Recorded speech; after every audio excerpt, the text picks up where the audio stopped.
Hello, I'm Ros Atkins. Welcome to World Have Your Say. We're on BBC Radio Online and now on BBC World News. We're getting your reaction to an extraordinary 24 hours in Egypt. And for some of you, it's a moment of pure optimism. Jemmy in Egypt posted on our Facebook page that we can do anything. Nothing is impossible. I'm sure our democracy will grow.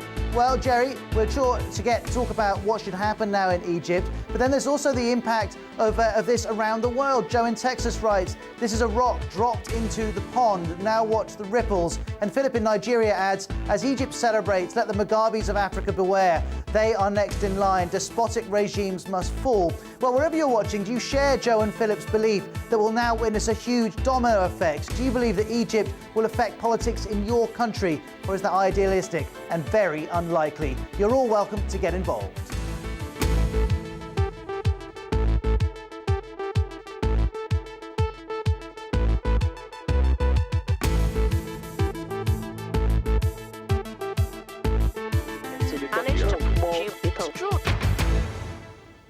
Well, we're going to be speaking to some of you in Alexandria, in Cairo and in London in a moment. But first of all, let's start World Have Your Say with the latest news here on the BBC. Western powers have called on the Egyptian armed forces to ensure a peaceful transition to democracy following President Hosni Mubarak's resignation. The military is in power. It has promised not to stand in the way of what the people want. It's also vowed to honour international treaties. Much of Egypt is attempting to return to some degree of normality. Crowds are celebrating, but they're also cleaning up after the protests. And some groups of activists are warning that they won't leave until the military hands over control to the country to civilians. Meanwhile, in Yemen, several thousands of demonstrators took to the streets of the capital, Sana'a, overnight to celebrate the resignation of Egypt's president. Many of the protesters called for the immediate resignation of their country's leader, President Ali Abdullah Saleh. A court in Pakistan investigating the murder of the country's former Prime Minister Benazir Bhutto has issued an arrest warrant for former President Pervez Musharraf. Prosecutors say he knew about Taliban plans to target her, but didn't pass on that information to authorities. Mr. Musharraf has called the allegations baseless. The Palestinian chief negotiator Saeb Erekat has told the BBC he's handed in his resignation to President Mahmoud Abbas. Mr. Abbas has yet to accept the resignation. Mr. Erekat said he'd step down if it emerged WikiLeaks disclosures originated from his office.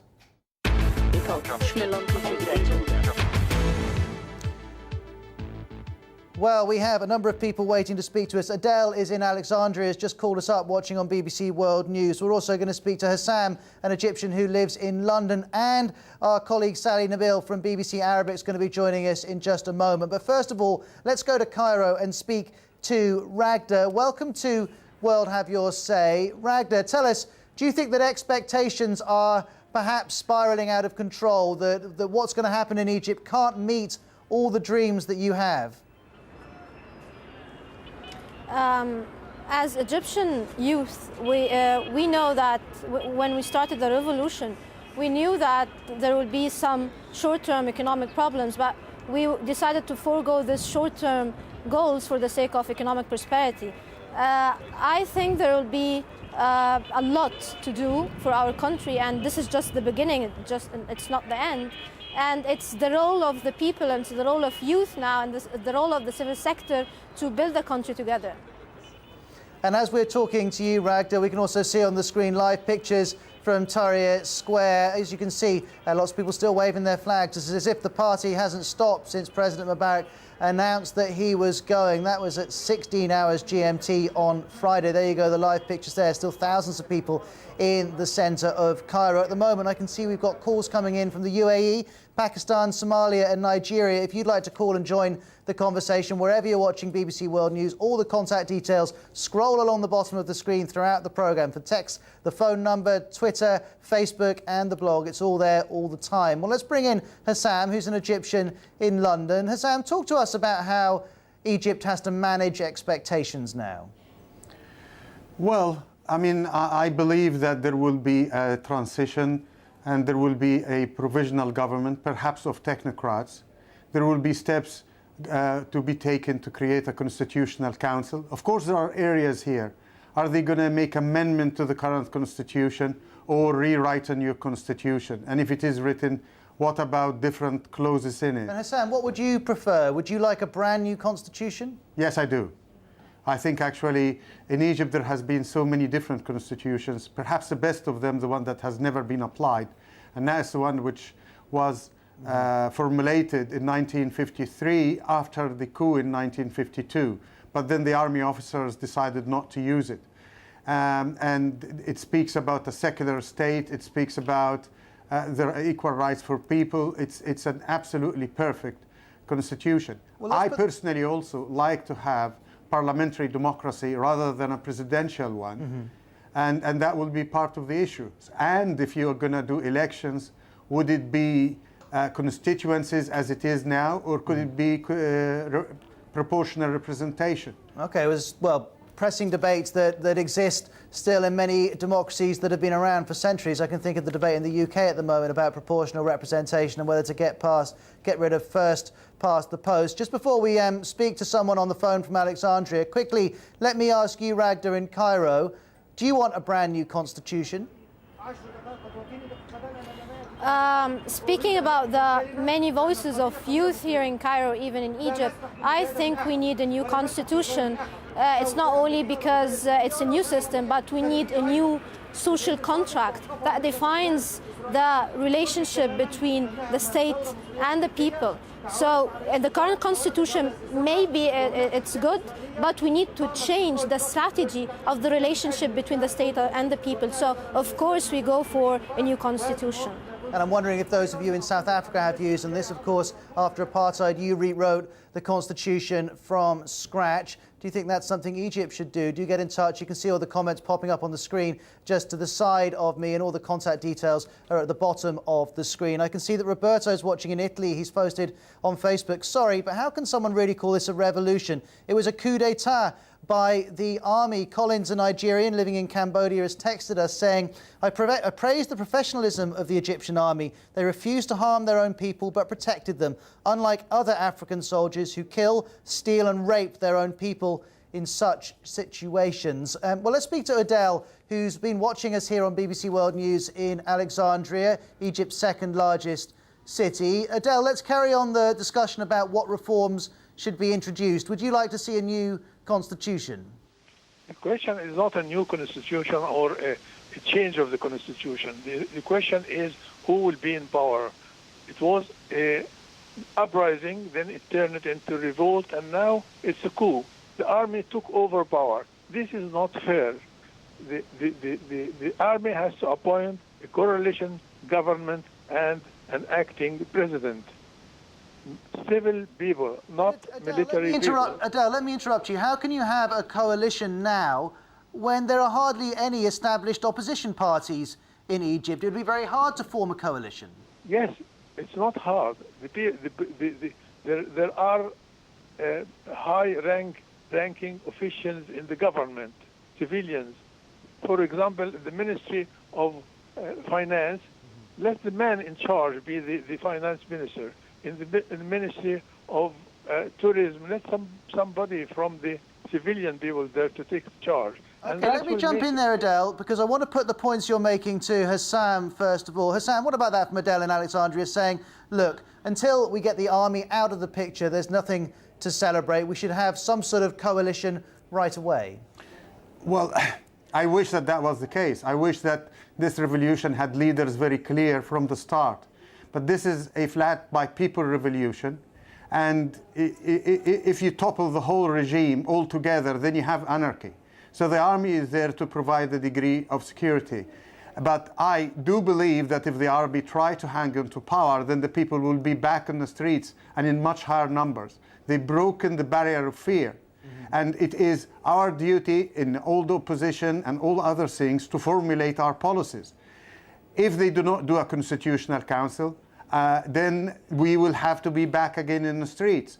And what he was talking about, Adel in Alexandria, is not actually a coalition government. He's talking about high-ranking officials. That's exactly what I said, which is a government of technocrats who at the moment are not political. We prepare the political scene. It may take 6 months to a year even to do that. I personally propose as well a presidential council whereby we have a person from the army and either 2 or 4 civilians. Okay, well, it's interesting. Very few Egyptians have come to us since we heard President Mubarak was standing down. Very few people have come to us and said, we wish this hadn't happened. But there is a genuine divide between Egyptians who believe the army should oversee this process and people like you, Hossam, who say, let's move the army out of the way, let's bring together technocrats and have them organise this. I can see we've got calls coming in from Laos, Nigeria, South Africa and Canada. Do keep phoning up if you're watching us wherever you are. Dennis in Kenya's on facebook.com/worldhaveyoursay. He says, with many elections this year in Africa, Egyptians have helped Africa send a strong message to its leaders that people's voices must be respected. I wonder if you're watching in Ivory Coast, if you agree with that point of view. Well, as you can imagine, this isn't just a conversation which is taking place in English. It's very much a huge discussion for our colleagues at BBC Arabic. And we can bring in Sally Nabil now. Sally, I'm guessing this must have been one of your busiest 24 hours since BBC Arabic launched. Yeah, it was. Yeah, it was. Just as you said, that the party is not over yet. The people in Tahrir Square, they are still there. They are still celebrating. They have that sense of victory that they were able to bring down a 30-year-old regime, which they regard as an authoritarian regime, in just 18 days with peaceful protests, without any violence or any bloodshed. They have that sense of victory, and this can be reflected from the people you're talking to. Most of them, they want to turn the page totally of President Hosni Mubarak's or the former president's regime. They want a brand new constitution. And I think the most important thing here, most of the people I've been talking to have expressed that they want the country to move to a civil rule, that they insisted, all of them emphasized that this command of the army taking command of the country is just a transitional period, and they expressed hope that their country should be moving to a civil democratic rule. And this is what the army said today, that the current government will be taking the charge until they appoint a new transitional government as a caretaker. And Sally, sorry to interrupt you. I'm just curious. You're talking about the fact that most of your viewers and users want this transition period to end up in civilian rule. But how long do they want that transition period to be? Are most of your viewers saying the army should go within a week or two, or are they happy to let the army stay in power through until September? I believe a week or two is pretty unrealistic, because lots of things has to be done first. There are constitutional amendments. There are talks about dissolving the parliament, because it came throughout elections that were marred by accusations of vote rigging and all this stuff. So it's not credible anymore in the streets or among the people. Rewriting the constitution, or at least making some amendments, will take some time. It cannot be done in a week or two. But how long this is going to take, nobody can say. Nobody can give an exact, precise duration. But I think it's going to take a couple of months at least, so that you can resettle things, or at least move things to the way they used to be in a stable way to avoid chaos. Sally, thank you very much indeed. That's Sally Nabil at BBC Arabic. If you want to discuss what's happening in Egypt in Arabic, go to bbcarabic.com. If you'd like to discuss what's happening in Egypt in English, stay with us here on World Have Your Say.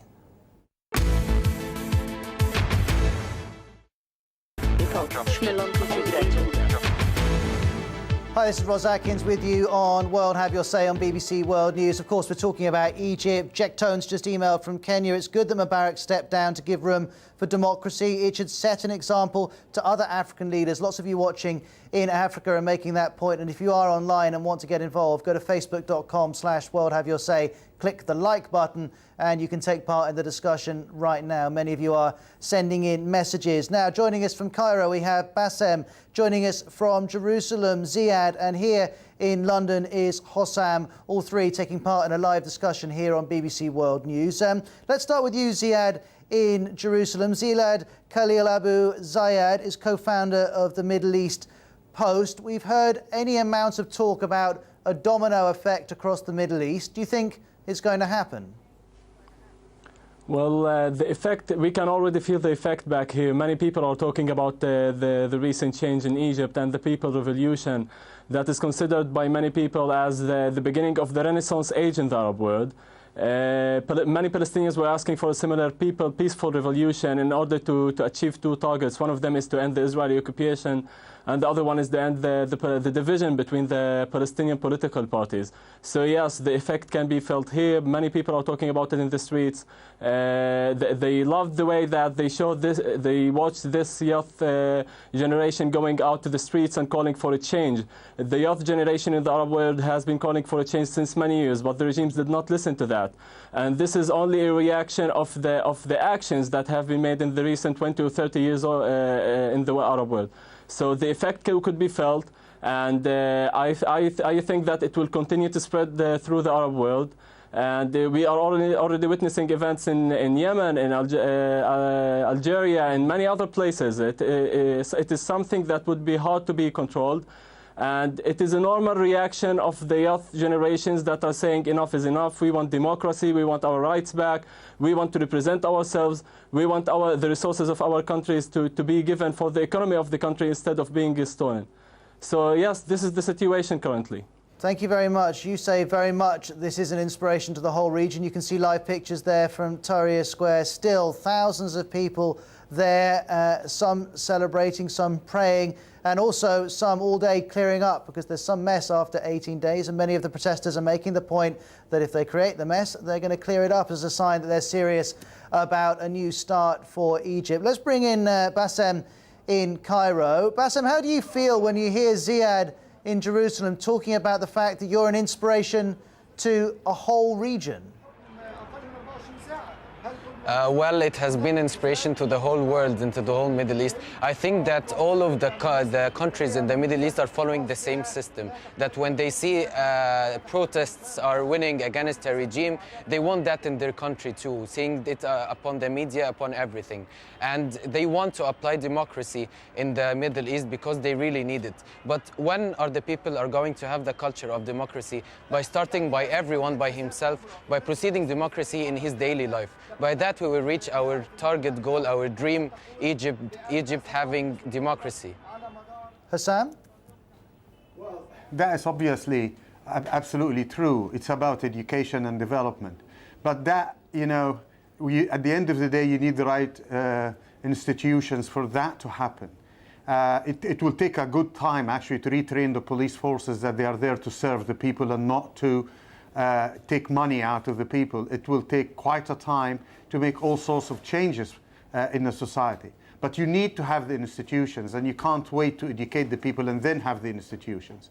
And therefore, it is fundamental that a constitutional council is established, that the emergency laws are abolished, and that we are moving forward into that direction. Egypt, by the way, had a parliamentary democracy from 1923 till 1952.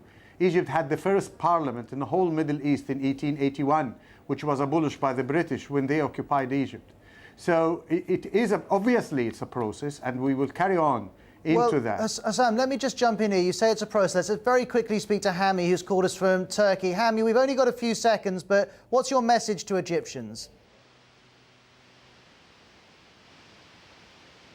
Sounds like we haven't got it. That's a shame. Never mind. Hami, thank you very much indeed for joining us. Hassam, I apologise for interrupting for what in the end turned out to be a call that wasn't there. Hassam in London, thanks for your time. Ziad in Jerusalem for yours as well. And Bassem in Cairo too. And of course, all of you who've been phoning up, tweeting and texting, thank you very much indeed for getting involved. You can carry on at facebook.com/worldhaveyoursay. Goodbye.